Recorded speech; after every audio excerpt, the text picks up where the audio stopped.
श्रीमद् रामायणम। बंद कीजिए पाखंड।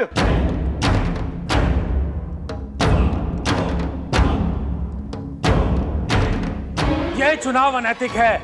शर्त धनुष पर प्रत्यंचा चढ़ाने की थी, उसे तोड़ने की नहीं।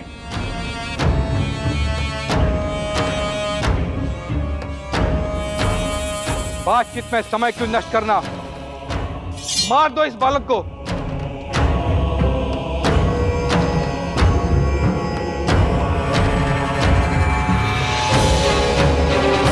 और कर लो सीता का हरण।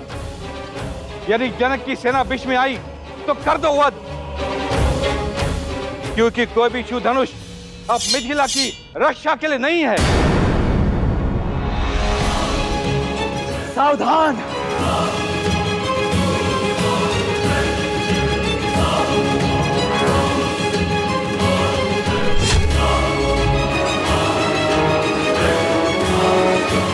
आदेश दीजिए भैया, इन मूर्खों के अहंकार और मलिन विचार दोनों को एक साथ काटकर फेंक सको।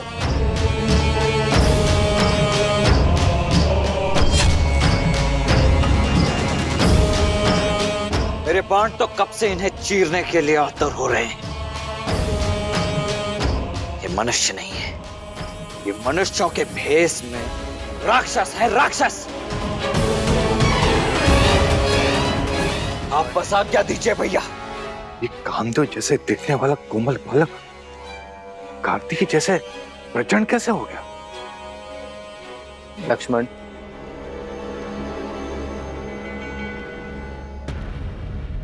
ये समय प्रहार का नहीं, सत्कार का है।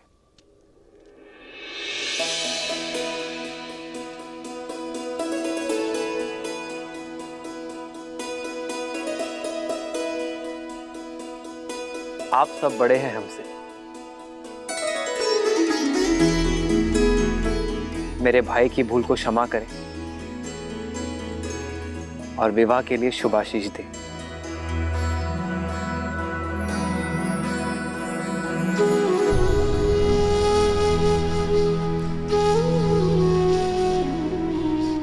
अपराध के लिए आशीष नहीं मिलता है। तुमने शिव धनुष को भंग किया है अवध कुमार। अपराधी नहीं, छल भी किया है, क्योंकि जो कार्य हम सब मां बलि मिलकर एक साथ नहीं कर सके, उसे तुमने कैसे संपन्न कर दिया? शिव धनुष को ऐसे उठाया जैसे कोई पुष्प हो। यह माया है। ये माया नहीं, आभार की छाया है। आप सभी में अहंकार का भार था, ईर्ष्या थी, शक्ति का मत था, पर महादेव का धनुष काम, क्रोध, मद, लोभ, मोह के भार से नहीं, आभार से उठाया जा सकता है।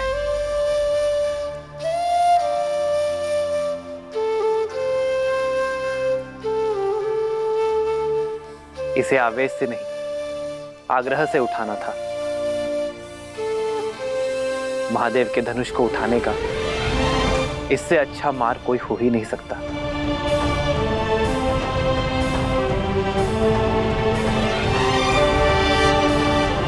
आप सभी में एक 8 वर्ष की बालिका से कई अधिक बल है,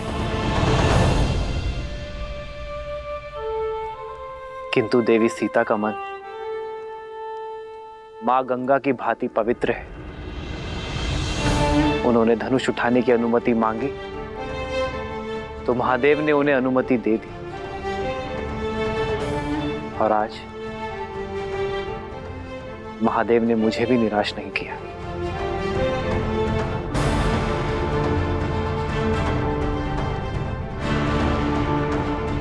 शब्दों के बाढ़ अच्छे चला लेते हो राम। स्वयं को महादेव का सबसे प्रिय भक्त घोषित कर रहे हो, लेकिन भक्त महादेव के प्रिय प्रतीक को भंग नहीं करते हैं। इसका अर्थ है कि महादेव अवश्य तुमसे रुष्ट हैं।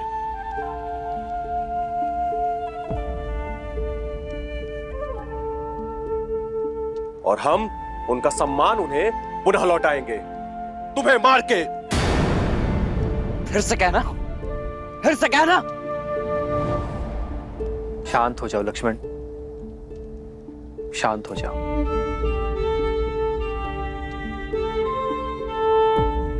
सज्जनों, यह धनुष उठाने का निर्णय केवल महादेव का था, तो उन्हें ही निश्चित करने दे कि यह धनुष टूटा कैसे।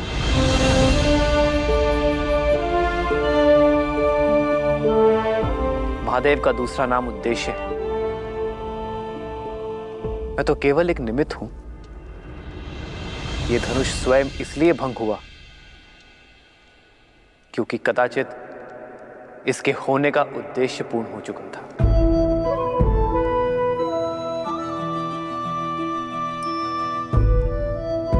वाद विवाद नहीं, प्रतिशोध चाहिए हमें प्रतिशोध चाहिए। कैसा प्रतिशोध?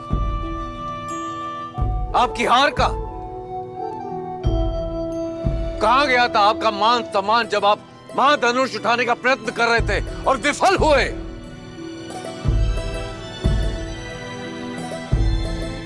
ये स्वयंवर है और इस स्वयंवर का निर्णय हो चुका है।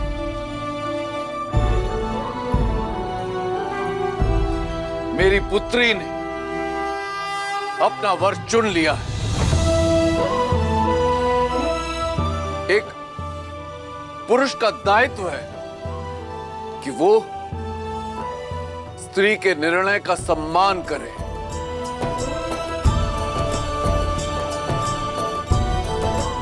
ना कि अपने अभिमान की अग्नि में उसके चैन की आहुति दे दे।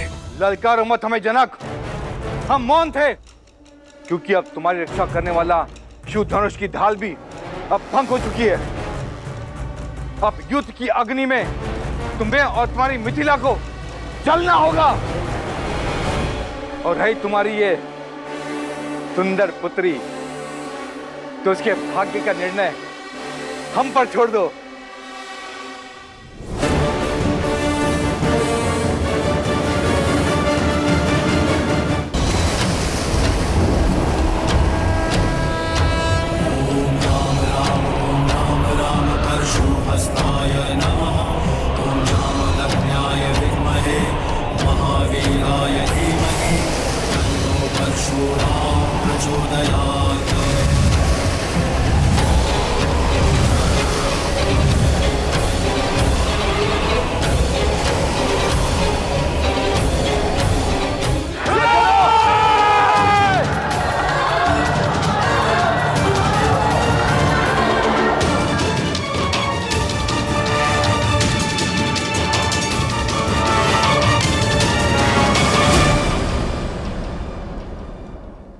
महादेव ने अपना कवच मिथिला से इसलिए उठाया है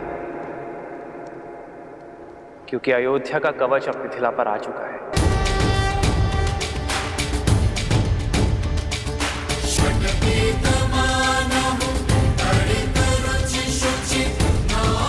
आप सब विवाह में आए इसलिए आपसे आशीष मांगा था, किंतु यदि आप युद्ध के लिए ललकार रहे हैं तो अयोध्या का प्रहार सहने के लिए सज्ज हो जाइए,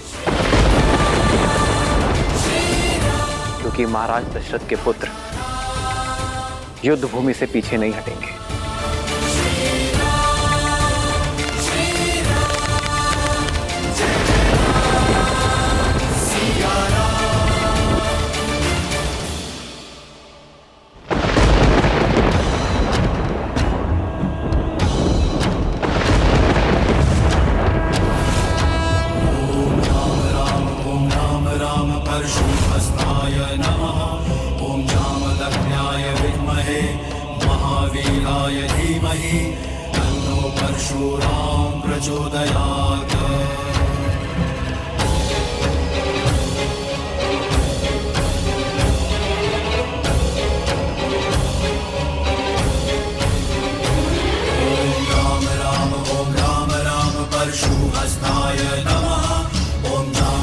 किसने भंग किया मेरे गुरु महादेव का ये धनुष? उस दुस्साहसी का नाश करने ये राम आया है। क्षत्रियों का काल आया है, परशुराम आया है।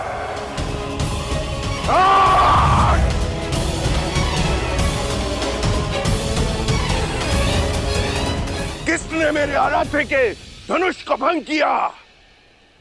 उत्तर दो,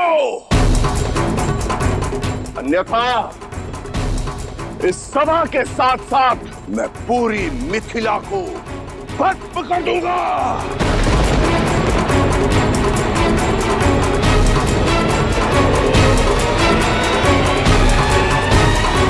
बंद कर दो ये सारे द्वार, कोई कहीं नहीं जाएगा। अपराधी के लिए अब केवल एक ही द्वार खुलेगा, मृत्यु द्वार।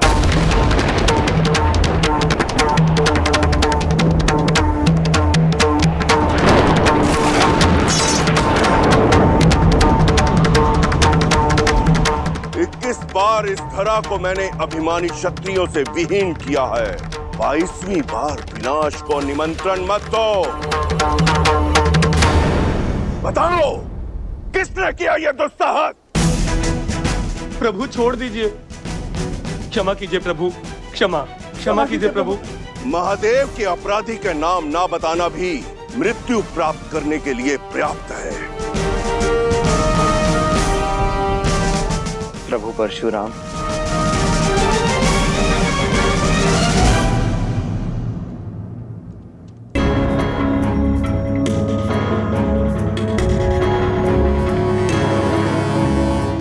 तो तुम बताओगे कि कौन है वो? बताओ युवक। मैं, शिव धनुष मुझसे भंग हुआ है और इसलिए मैं क्षमा चाहता हूं प्रभु।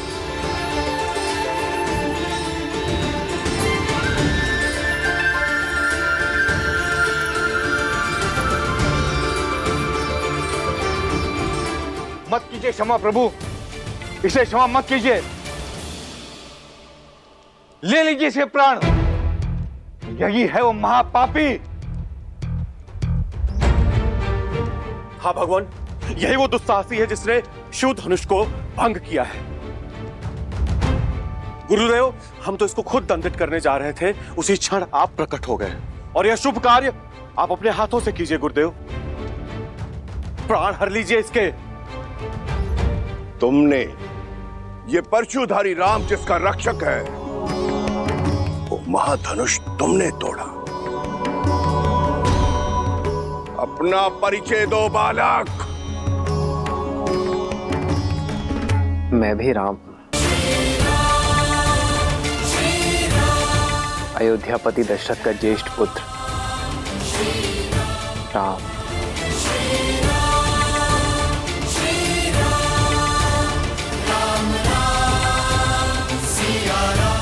दया,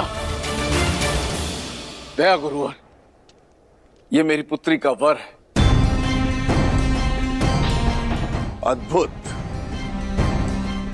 इतना गहन अपराध करके भी ये बालक मेरे समक्ष निर्भीक होकर विश्वास पूर्वक खड़ा है।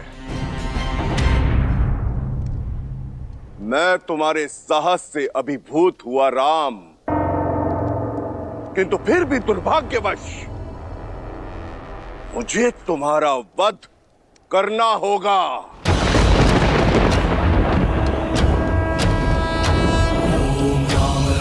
ओम राम परशुहस्ताय नमः।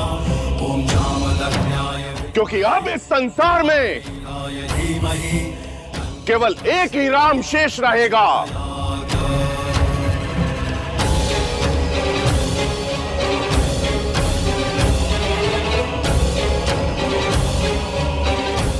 धनुष का रक्षक परशुराम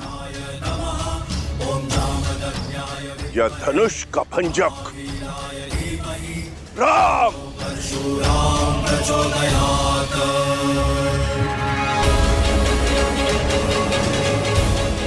मुझे अपना सेवक समझकर शांत हो जाइए प्रभु। इतना बड़ा अपराध करके स्वयं को मेरा सेवक बता रहे हो? जनक, बताओ इस दृष्ट को। कि कौन सा था वो धनुष। दीदी, यदि युद्ध छिड़ गया तो बहुत बड़ा अनर्थ हो जाएगा। यदि श्री राम ने भगवान परशुराम को मार दिया तो उन पे ब्रह्म हत्या का पाप चढ़ जाएगा। और यदि परशुराम जीत गए तो श्री राम को देखो उर्मिला, मुझे विश्वास है कि वो अपने धर्म की रक्षा के लिए कोई ना कोई उपाय निकाल लेंगे।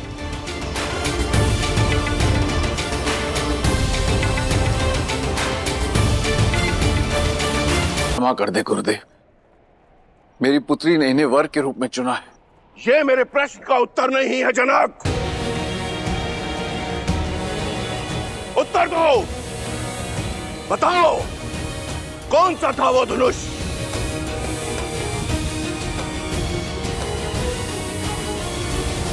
महादेव का पिनाक जो आपने मिथिला को सौंपा था। पर मेरी इस भेंट को, इस पवित्र धनुष को तुमने खिलौना बना दिया।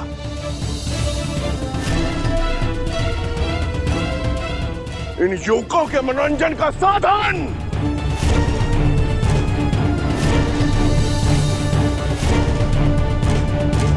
मेरी केवल इतनी ही मंशा थी गुरुवर, महादेव की ये सौगात मेरी पुत्री का सौभाग्य चुने। इसीलिए महाधनुष पर प्रत्यंचा चढ़ाने की शर्त रखी मैंने। सुना तुमने, केवल प्रत्यंचा चढ़ानी थी, धनुष भंग नहीं करना था। मंशा मेरे भी प्रत्यंचा चढ़ाने की ही थी प्रभु, किंतु महादेव की मंशा इस धनुष को तोड़ने की थी। अच्छा, महादेव स्वयं क्यों चाहेंगे कि उनका धनुष भंग हो?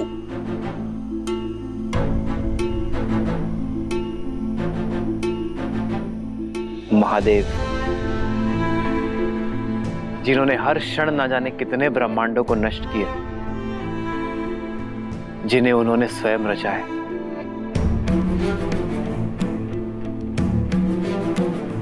इस संसार में हर वस्तु, हर व्यक्ति का एक उद्देश्य होता है, और वो उद्देश्य जब पूर्ण हो जाए तो उसे जाना होता है। फिर वो मैं हूं, आप हैं, या स्वयं महादेव का पिनाक। पिनाक का उद्देश्य पूर्ण हुआ प्रभु, कदाचित उसकी मुक्ति का समय आ गया था। इतनी धृष्टता, कैसे अपने अपराध को महिमा मंडित कर रहे हो? जैसे महादेव का धनुष सूखे पत्तों से बना था, जो तुम्हारे कोमल हाथ लगाते ही टूट गया। जितने उदंडी हो उतने ही अभिमानी भी।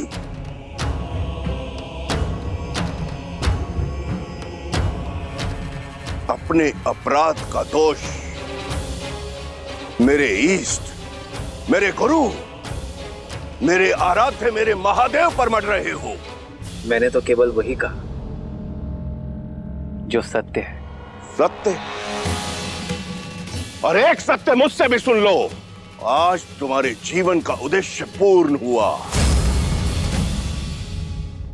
आज तुम्हारी मृत्यु निश्चित है।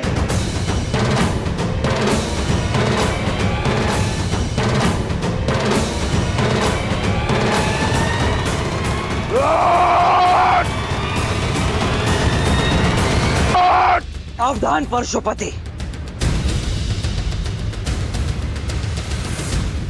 लक्ष्मण।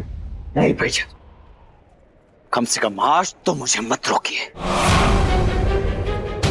आपको चुनौती देने वाले इस अहंकारी को तो मैं नहीं छोड़ूंगा, फिर भले ही उसके पश्चात आप मुझे मृत्यु दंड ही क्यों ना दे दे।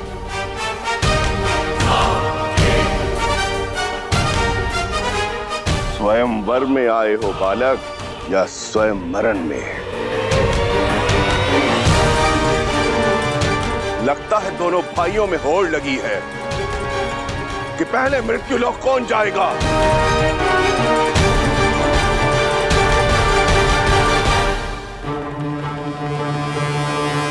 जानते नहीं हो कि किसके समक्ष शस्त्र लेकर खड़े हो। जानता हूं, भली भांति जानता हूं। इसी सभा में कम से कम 21 बार अपने मुख से अपनी ही महिमा मंडन कर चुके हैं आप। अब तो बच्चे बच्चे को कंठस्थ हो गया होगा। परशुधारी राम हैं आप, परशुराम, जिन्होंने 21 बार क्षत्रिय वंश का नाश किया, जिन्हें संसार भगवान विष्णु का अवतार भी मानता है और जो स्वयं महादेव के परम भक्त हैं। यही ना? या कुछ शेष रह गया है? यदि रह गया हो तो बता दीजिए।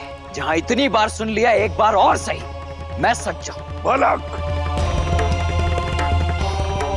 मेरा परिचय जानकर भी मेरे प्रश्न की तार पर खड़े हो। आत्महत्या करने की इतनी शीघ्रता क्या है मूर्ख? मान लिया कि मैं मूर्ख हो सकता हूं, परंतु आप तो परम ज्ञानी हैं। फिर बालकों की भांति राई का पहाड़ क्यों बना रहे हैं? अरे पुराना धनुष था, टूट गया सो टूट गया, बस। महादेव भी ये बात जानते होंगे, तभी तो यहां रख छोड़ा धनुष।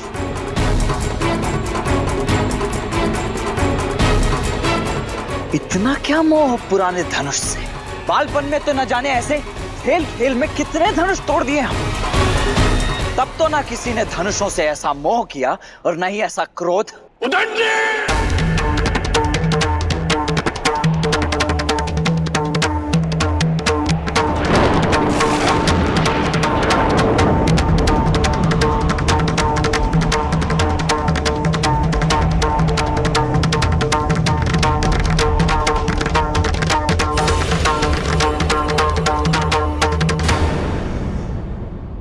श्रीमद् रामायणम। क्या मोह पुराने धनुष से? बालपन में तो न जाने ऐसे खेल खेल में कितने धनुष तोड़ दिए हमने। तब तो ना किसी ने धनुषों से ऐसा मोह किया और न ही ऐसा क्रोध। हे महाप्रभु रुकिए। परशुहस्ताय नमः। ओम जामदग्न्याय विद्महे महावीराय धीमहि तन्नो परशुराम प्रचोदयात्। ये दोनों दशरथ पुत्र मेरी छत्र छाया में है। इन दोनों की सुरक्षा का उत्तरदायित्व इनके पिता ने मुझे सौंपा है। प्रभु, ये देन है, कुछ हो गया तो मैं महाराज दशरथ को क्या उत्तर दूंगा?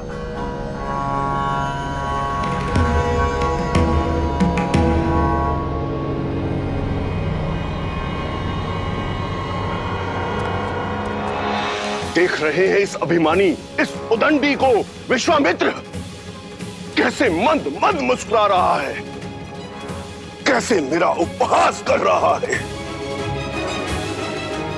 ये जानता नहीं है उस परशुराम को जिसकी एक गर्जना से यह धरती कांप उठती है। सुनी है आपकी ऐसी आत्मा को कपा देने वाली अनेकों कथाएं सुनी है मैंने। भयभीत तो मैं कभी हुआ नहीं, परंतु प्रत्येक कथा का निष्कर्ष सदैव यही निकला कि इतना अनियंत्रित क्रोध, इतना अनैतिक अहंकार तो केवल एक राक्षस में हो सकता है। आश्चर्य है कि आप एक ऋषि हैं। जाइए महर्षि, मैं आपको केवल इसीलिए छोड़ रहा हूं क्योंकि ब्रह्म हत्या का पाप मुझे रघुवंश पर नहीं चाहिए।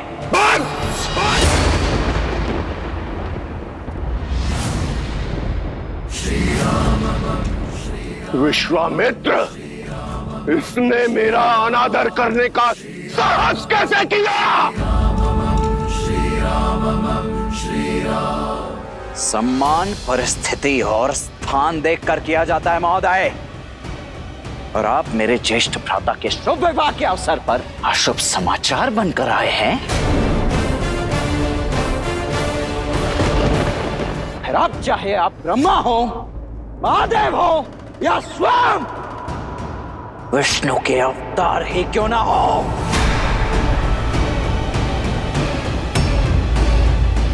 आपके समक्ष ये लक्ष्मण खड़ा है।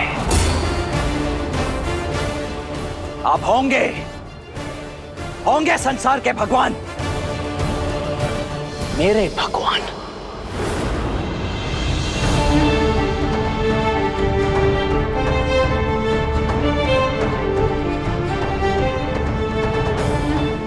मेरे भैया प्रभु श्री राम ही हैं।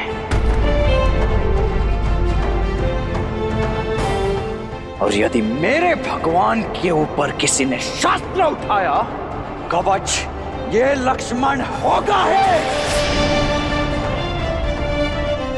यदि किसी ने भी श्री राम की ओर एक भी अशुभ पग बढ़ाया, तो या तो उसके पग मेरे बाण रोकेंगे, या मैं स्वयं उसके बाणों की आहुति चढ़ जाऊंगा।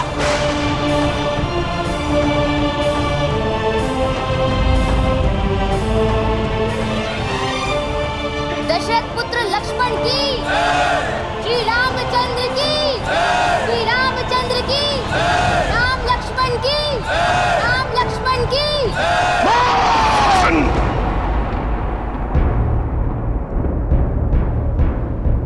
इसके पिता से मेरी ओर से क्षमा मांगना ब्रह्म ऋषि, क्योंकि मैं उन्हें संसार का सबसे बड़ा दुख पुत्र शोक देने जा रहा हूं।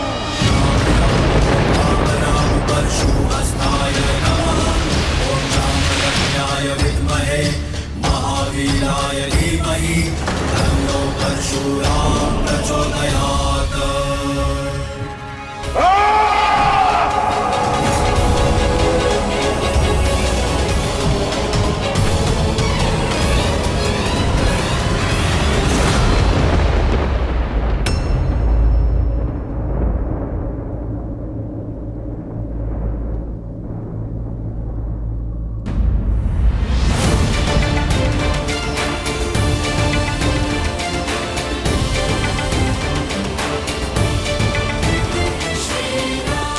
भैया,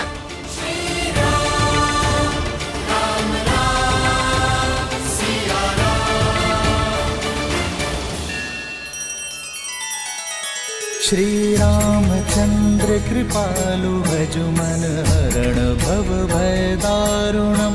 नव कंज लोचन कंज मुख कर कंज पद कंजारुणम। सिया राम, सिया राम, सिया राम, सिया राम। आदर्श और मर्यादा की है ये कथा महापावनम। काट मद श्री से मिला दे श्रीमद् रामायणम, श्रीमद् रामायणम। सिया राम, सिया राम, सिया राम, सिया राम।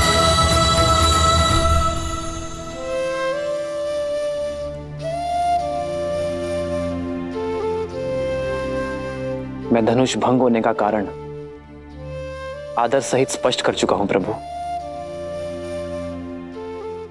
और विनय पूर्वक अपनी भाई की अज्ञानता के लिए क्षमा चाहता हूं। दया कीजिए प्रभु। जब मृत्यु सामने आई तो क्षमा याचना करने लगे।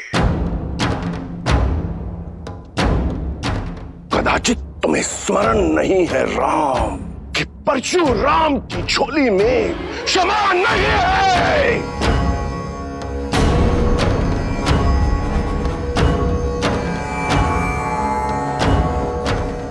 मेरे मन में आपके लिए बहुत सम्मान है ऋषिवर। मैं आपके पग की धूल भी नहीं हूं, किंतु यदि प्रश्न मेरे भाई की सुरक्षा पर उठा तो विश्वामित्र और वशिष्ठ का ये शिष्य रघुवंशी राम आपको उत्तर देने में विवश होगा। मैं वही करूंगा जो उचित है प्रभु। अंतिम श्वास तक आपसे युद्ध। युद्ध? वो भी मुझसे, परशुराम से।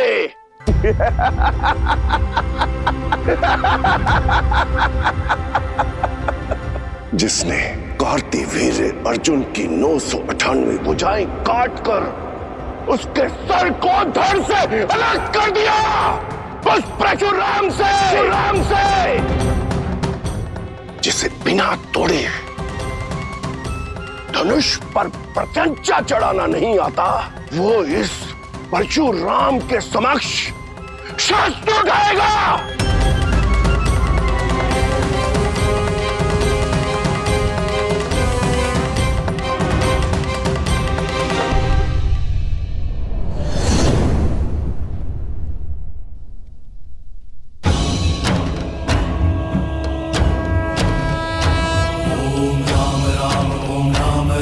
परशुहस्ताय नमः। ओम जामदग्न्याय विद्महे महावीराय धीमहि तन्नो परशुराम प्रचोदयात्।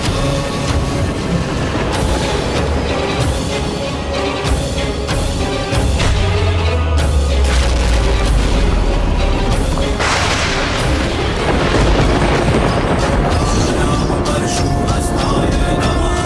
ओम जामदग्न्याय विद्महे महावीराय धीमहि तन्नो परशुराम प्रचोदयात्।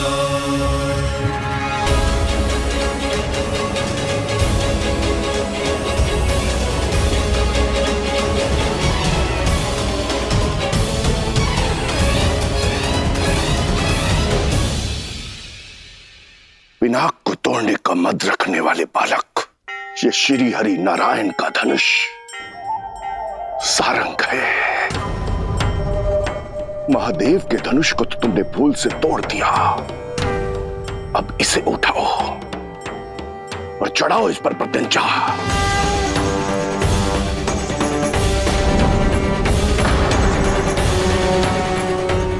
अभिमानी बालक, दिखाओ अपने बल को, कितना बल है तुम में। अरे प्रत्यंचा चढ़ाना तो दूर, तुम इसके भार को सह भी नहीं पाओगे।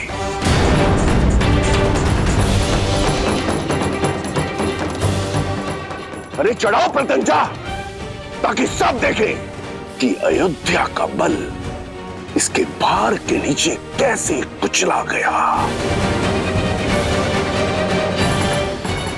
जो आज्ञा ऋषिवर।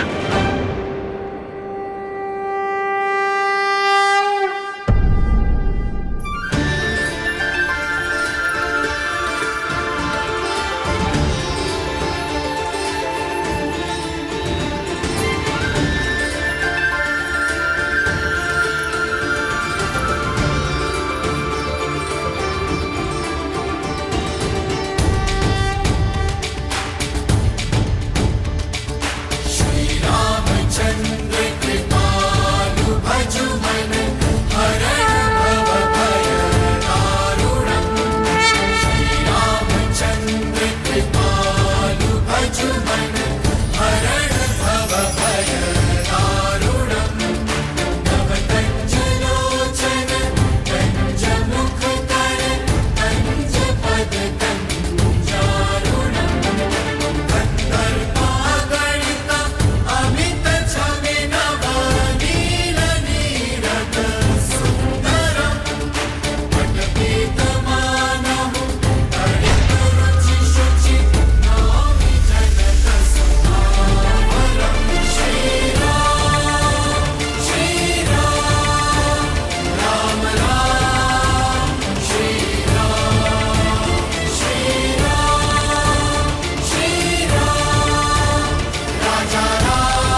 चिंगारियों को 21 बार इस धरा से मिटाने के बाद भी मैं अपने अंदर के अहंकार को नहीं मिटा पाया।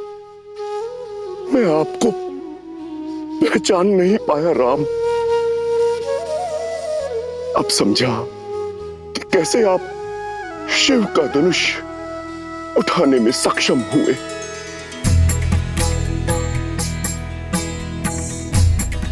श्री रामचंद्र की जय। श्री रामचंद्र की जय, श्री रामचंद्र की जय, श्री रामचंद्र की जय, श्री रामचंद्र की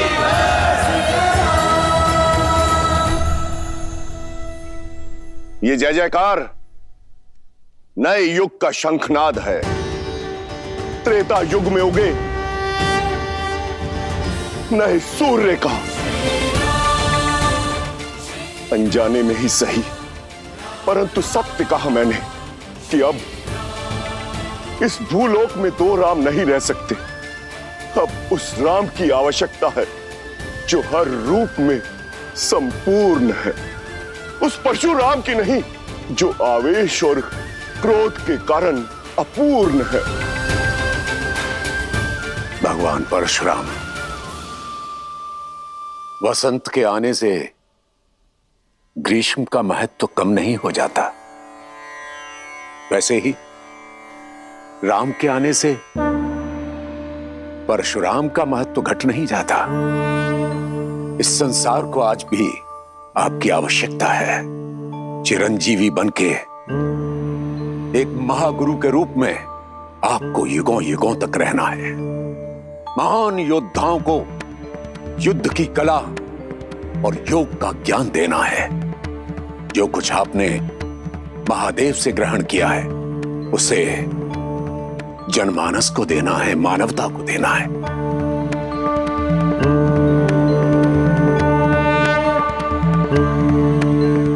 अब इस बाण का क्या करूं ऋषिवर, जो इस धनुष पे चढ़ाया है? मैं जानता हूं राम कि धनुष पर चढ़ाया बाण लौटाया नहीं जा सकता। अब इसे लक्ष्य देने की आवश्यकता है। तो बताइए ऋषिवर, क्या लक्ष्य भेदू इस बाण से? आप तो चिरंजीवी हैं, तो ये बाण या तो आपके तप की शक्ति को काटेगा या मन से विचरण करने की शक्ति को।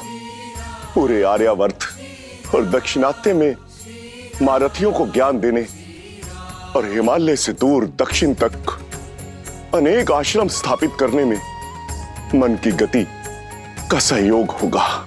इसलिए इस पर कृपा कीजिए और उस तपोबल पर प्रहार कीजिए जिसके कारण मुझ में अहंकार आ गया था।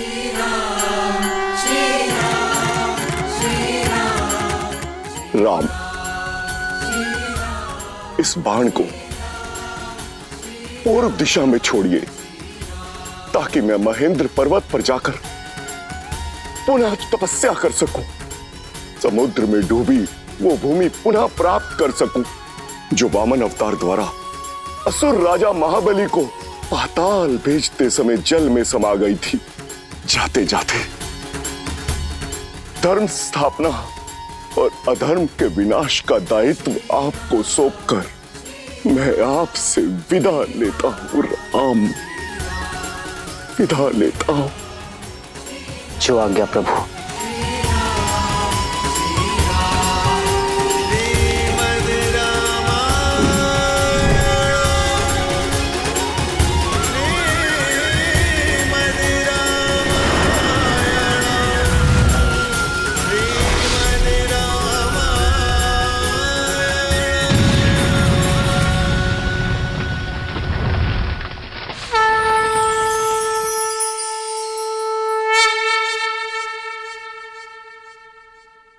मिथिलेश जनक, महादेव का धनुष भी साध लिया गया और भगवान परशुराम का आशीष भी मिल गया।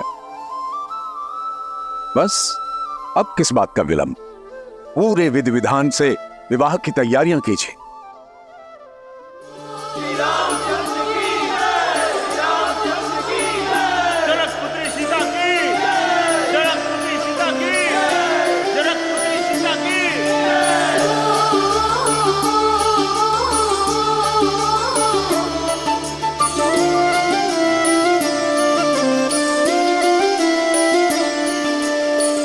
जन्म जन्म का है ये संगम, राम रतन सीता वैभव धन। एक है पौरुष एक समर्पण, एक है रूप तो दूजा दर्पण। राम है लोचन सीता दृष्टि, राम है बादल सीता वृष्टि। राम सिया राम सिया राम सिया राम, राम सिया राम सिया राम, राम सिया राम सिया राम सिया राम, राम सिया राम सिया राम। सीता को रखते हृदय रघुराई, पूरण राम को करने आई। सीता करती उनकी पूजा, राम से आसा प्रेम न दूजा। राम सिया राम सिया राम सिया राम, राम सिया राम सिया राम सिया राम सिया राम। मैं जनक नंदिनी सीता आपको अपने बार और स्वयं को आपकी अर्धांगिनी के रूप में स्वीकार करती हूँ। मैं जीवन के हर लाभ हानि, सुख दुख और धूप छांव में आपकी संगिनी बनकर रहूंगी। अब केवल मृत्यु ही मुझे आपसे अलग कर सकती है। जनक पुत्री सीता की, जनक पुत्री सीता की, जनक पुत्री सीता की, जनक पुत्री सीता की।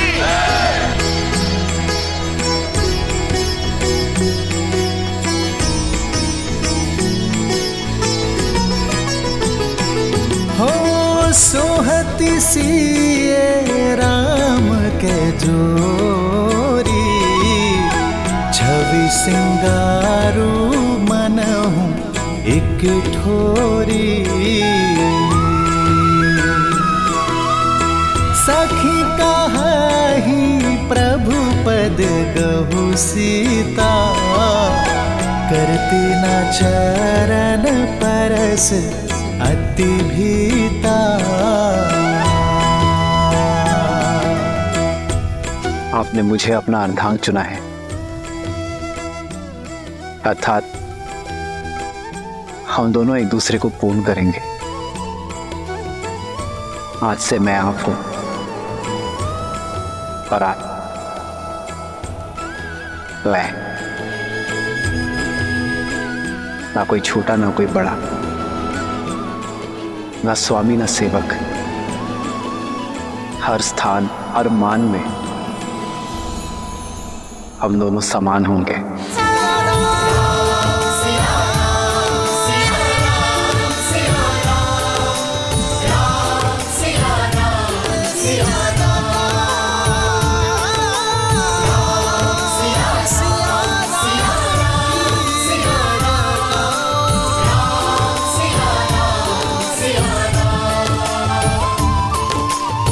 श्रीमद् रामायणम्।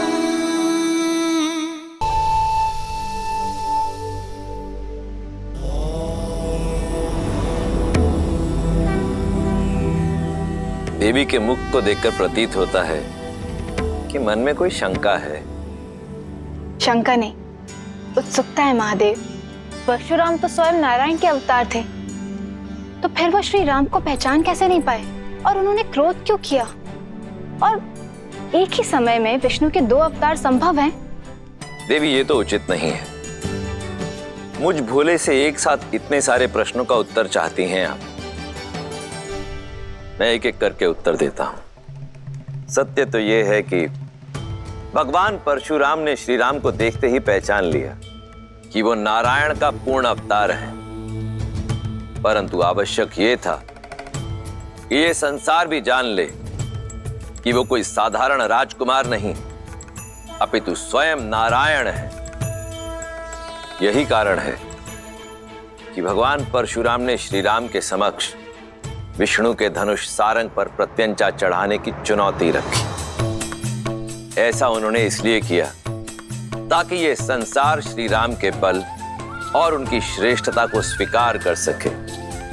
रही बात दो भिन्न अवतारों की, तो यदि लक्ष्य भिन्न हो तो नारायण अवश्य ही दो अवतार भी ले सकते हैं। जहां एक और भगवान परशुराम ने सतयुग में धर्म और न्याय की स्थापना हेतु अवतार लिया, वहीं त्रेता युग में प्रभु श्री राम ने मर्यादा की स्थापना हेतु अवतार लिया। जय श्री राम। जय श्री राम।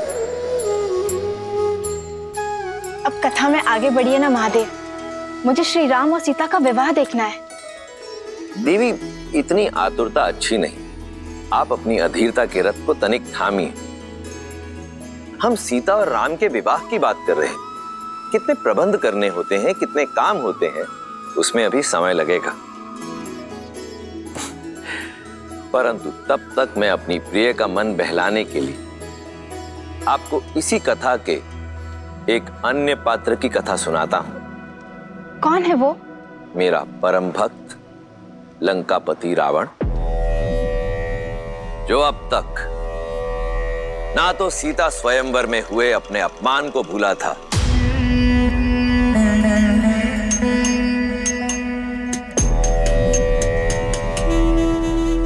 और ना ही भूला था देवी सीता के अप्रतिम सौंदर्य को।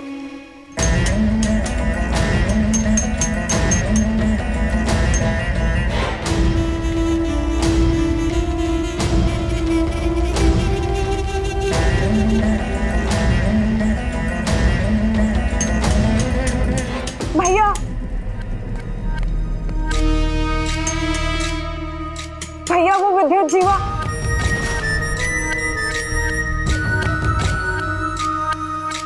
अब क्या किया तुम्हारे उद्दंडपति ने? भैया वो कल रात लौट आया।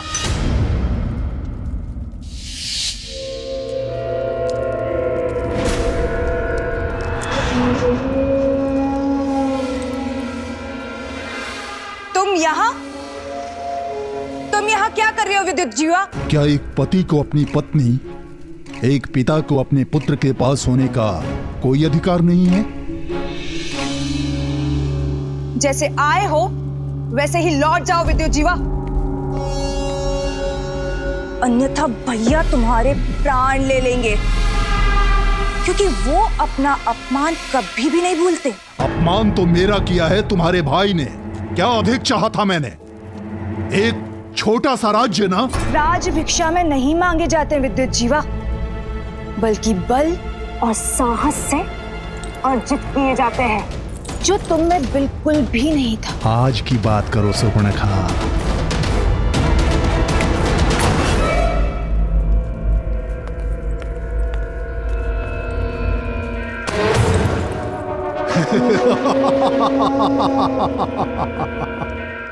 अब मैं वो दुर्बल विद्युत जीवा नहीं रहा। अब मेरे पास माया युद्ध का छल भी है और दैत्य काल के का बल भी।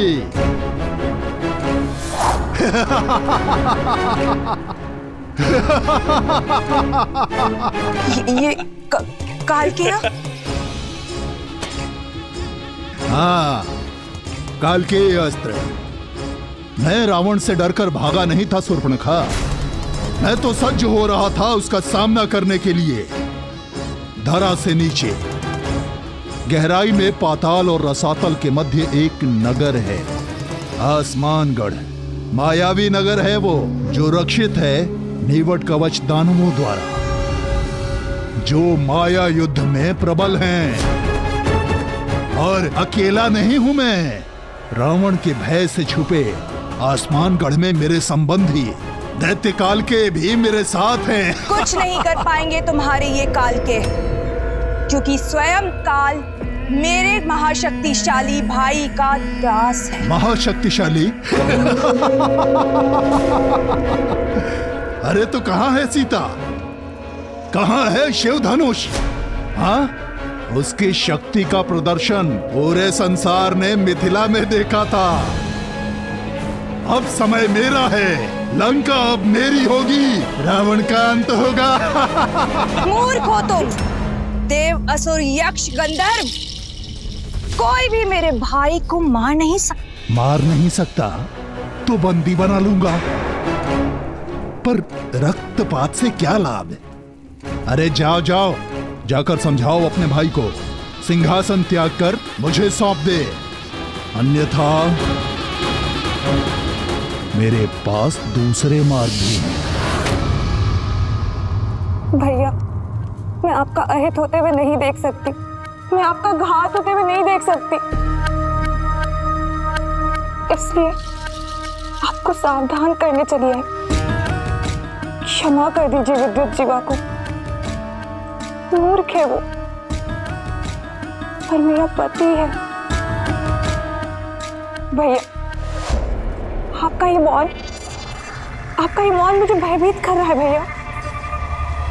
अरे बड़बोला है वो। बड़बोला? पहली बार सही बोला। सत्य है, मैं लंका के सिंहासन योग्य नहीं। बुलाओ उसे, कहो कि रावण सिंहासन त्याग कर वनवास जाना चाहता है।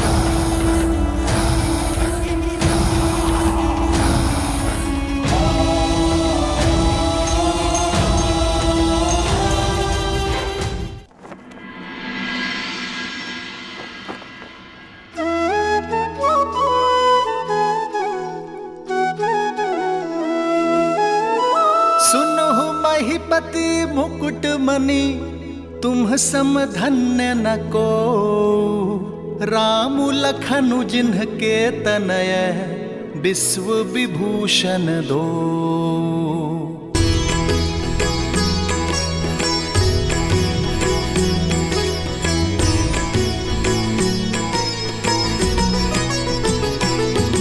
हो पूछन जो गुण तनय तुम्हारे,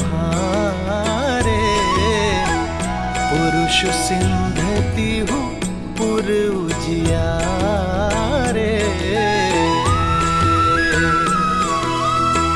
जिन्हा के जस प्रताप के आगे, ससिमल नर भी शीतल लागे।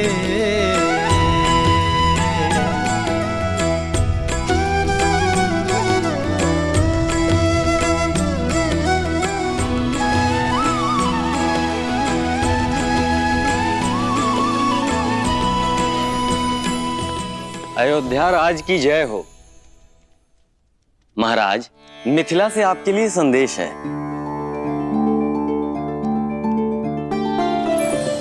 अयोध्यापति दशरथ को मिथिला नरेश जनक का प्रणाम।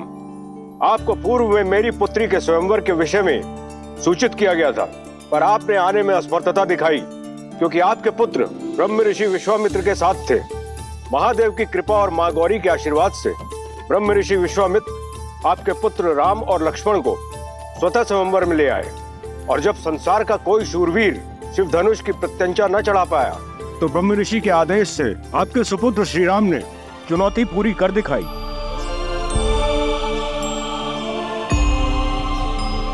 और कुमारी सीता को अयोध्या की वधू बनने का सौभाग्य दिया। ये पत्र मैं अयोध्या के राजा को नहीं, अपने संबंधी को लिख रहा हूं। अपने ज्येष्ठ पुत्र के विवाह को अपना शुभ आशीष और अनुमति दे। ब्रह्म ऋषि विश्वामित्र का अनुरोध और हम सबकी मनुहार है कि आप अयोध्या के सभी राजकुमारों सहित इस विवाह में सम्मिलित हों। राजर्षि परिवार, जनक, मिथिला, निवेदक, आर्यावर्त। दशरथ नंदन की, दशरथ नंदन की, दशरथ नंदन की। मेरे राम ने गर्व से मुझे शिखर पर बिठा दिया है। क्या कही सुमित्रा, कौशल्या, सुना तुमने? महादेव के धनुष पर प्रत्यंचा चढ़ाई है मेरे राम ने।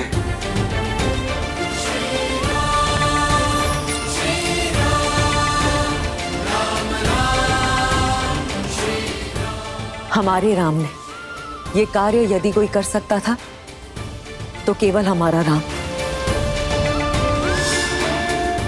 कदाचित मैं उसका ये शौर्य देख पाती, भरी सभा में उसे गले लगाकर उसे बधाई दे पाती।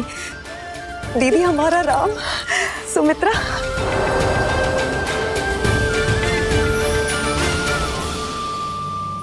तो ऋषि जवाली, क्या कहती है अयोध्या की नीति? क्या एक पुत्र के विवाह के लिए राजा अपने राज्य को छोड़कर जा सकता है या नहीं? अति शीघ्र महाराज, परंतु उससे पहले एक शिष्टमंडल नवसंबंधियों के साथ उपहार समेत भेज देना चाहिए। तो उस शिष्टमंडल को तुरंत प्रस्थान करना चाहिए। जी। ब्राह्मणों और पुरोहितों के दल को मिथिला की ओर प्रस्थान करने के लिए कहें। राजा जनक को सूचित किया जाए कि समस्त अयोध्या अपने राम के विवाह की साक्षी बनने के लिए मिथिला आ रही है। समय व्यर्थ ना करें ऋषि जवाली, मेरे राम का विवाह है, विलंब ना हो। जैसी आपकी आज्ञा। महामंत्री सुमंत्र, अयोध्या के सभी रथों को सज्ज कीजिए और उन्हें उपहारों से लाद दीजिए। जो गया महाराज। देवी कौशल्या, नव विवाहितों के स्वागत के लिए अयोध्या को एक नव वधु की तरह सज्जित कर दीजिए। देवी सुमित्रा, भरत और शत्रुघ्न को संदेश भेजा जाए कि वो शीघ्र अतिशीघ्र मिथिला पहुंचे। कैकेयी, उत्सव की घड़ी आ गई है, सभी प्रबंधों को देखो, कोई कमी नहीं रहनी चाहिए। मैं गुरुदेव वशिष्ठ से मिलकर आता हूं। ये विवाह उन्हीं के आशीर्वाद से होगा। जी महाराज, मेरे राम का विवाह है, मेरे राम का।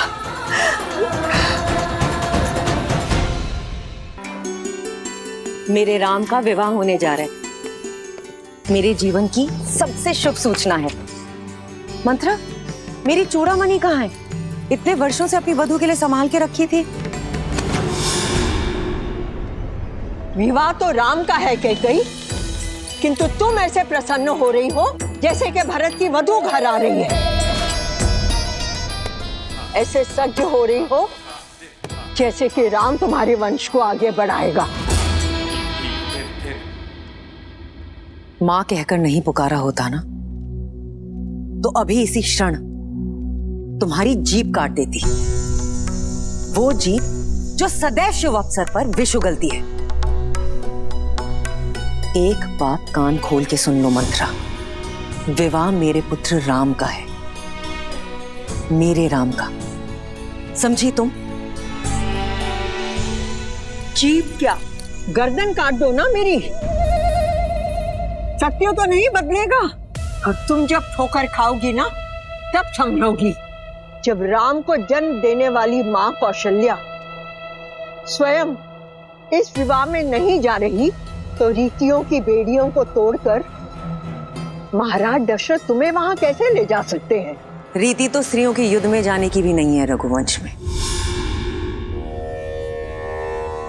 फिर भी वे मुझे लेकर गए ना, क्योंकि वे मुझसे प्रेम करते हैं।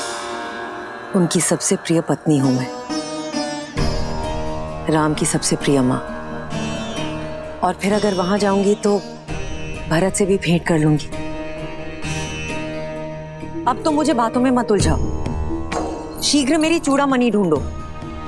मैं आज एक बार फिर से महाराज को चौंका देना चाहती हूँ। आपने सही कहा था गुरुवर।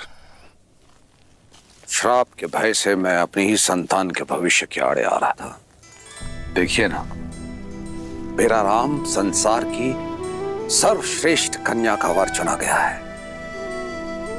यदि उस दिन मैं उसे ब्रह्म ऋषि विश्वामित्र के साथ जाने से रोकता, तो राम शिव धनुष उठाकर मेरा और अयोध्या का गौरव किस प्रकार बढ़ा पाता। बहुत बहुत धन्यवाद ऋषिवर। धन्यवाद महादेव का, जिन्होंने राम और अयोध्या के साथ साथ हम सबको यह गौरव दिया।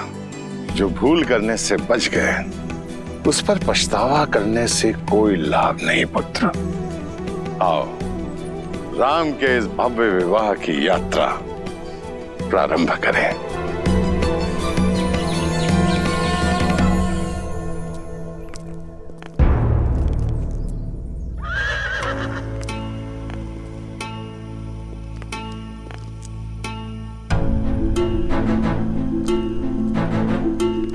महाराज, इतना विलंब क्यों कर रहे हैं? शीघ्र चलिए, जनक वहां हमारी प्रतीक्षा में है। हम दोनों साथ मिलकर अपने राम के भव्य विवाह को देखेंगे। आज देखिए कैसे अश्वपति की पुत्री महाराज दशरथ के रथ को वायु के वेग से लेकर जाती है। शीघ्र आइए। कैकेयी, ये समय ठिठोली का नहीं है, मुझे विलंब हो रहा है, नीचे आओ।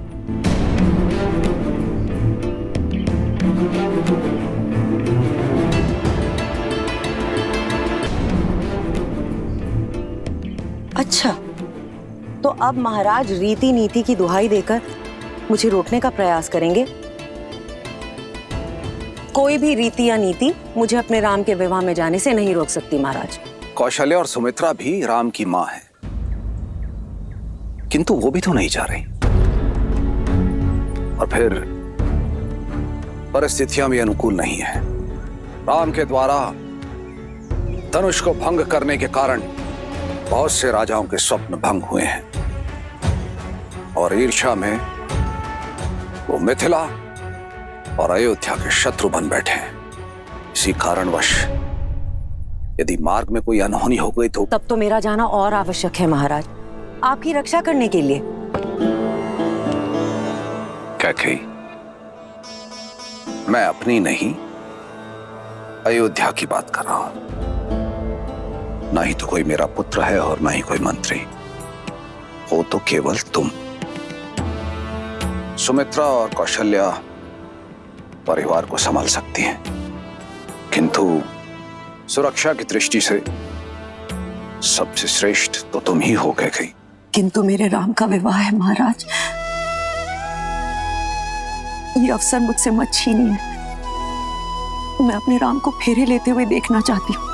कैकेयी, धर्म पत्नी हो, धर्म संकट में मत डालो।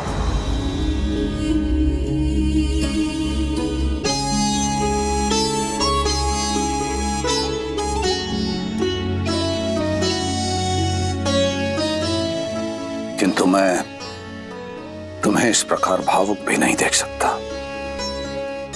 यदि तुम्हारी इच्छा इतनी प्रबल है तो तुम मिथिला जाओ, मैं यहां रुककर अयोध्या की सुरक्षा देखता हूं। महाराज, इतनी स्वार्थी भी नहीं है आपकी कैकेयी। जानती हूं आपके राम में आपके प्राण बसते हैं। उसका विवाह देखना आपका सबसे बड़ा स्वप्न है। ये स्वप्न कैसे छीन लूं आपसे? वैसे भी मेरा मन आपसे थोड़ा अधिक कठोर है, ये पीड़ा सह लेगा। आप जाएं महाराज, अपने पुत्र के विवाह का आनंद उठाएं। अयोध्या की रक्षा करने के लिए आपकी कैकेयी है।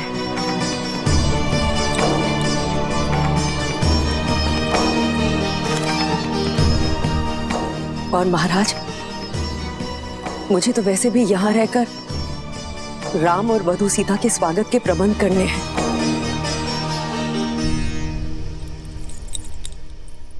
ऐसे सजाऊंगी अयोध्या को कि इंद्रलोक की दमक और वैकुंठ की शोभा भी फीकी पड़ जाएगी।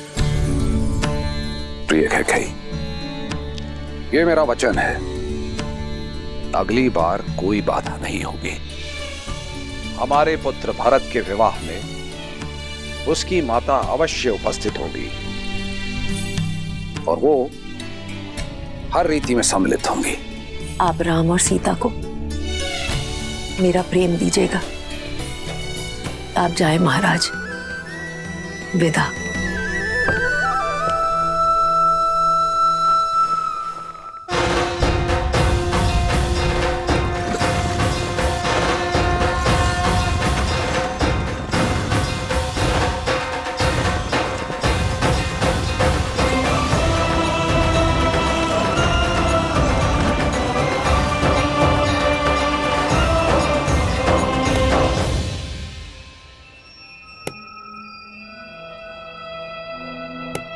लग गई ठोकर?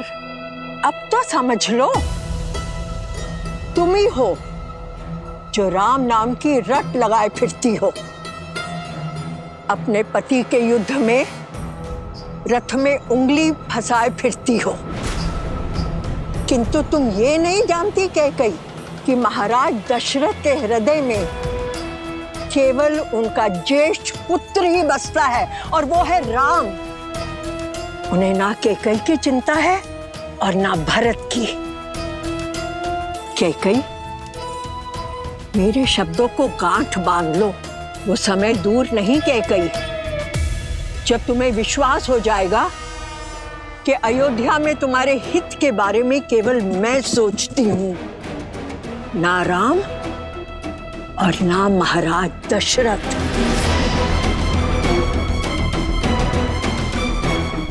तुम्हें मौन रहने का आदेश दिया था ना, तो मौन रहो। सभी कार्यकारियों को सभा में आने का आदेश दिया जाए। स्वागत के प्रबंध निश्चित करने हैं। अयोध्या का भविष्य मेरा राम लौट कर आ रहा है।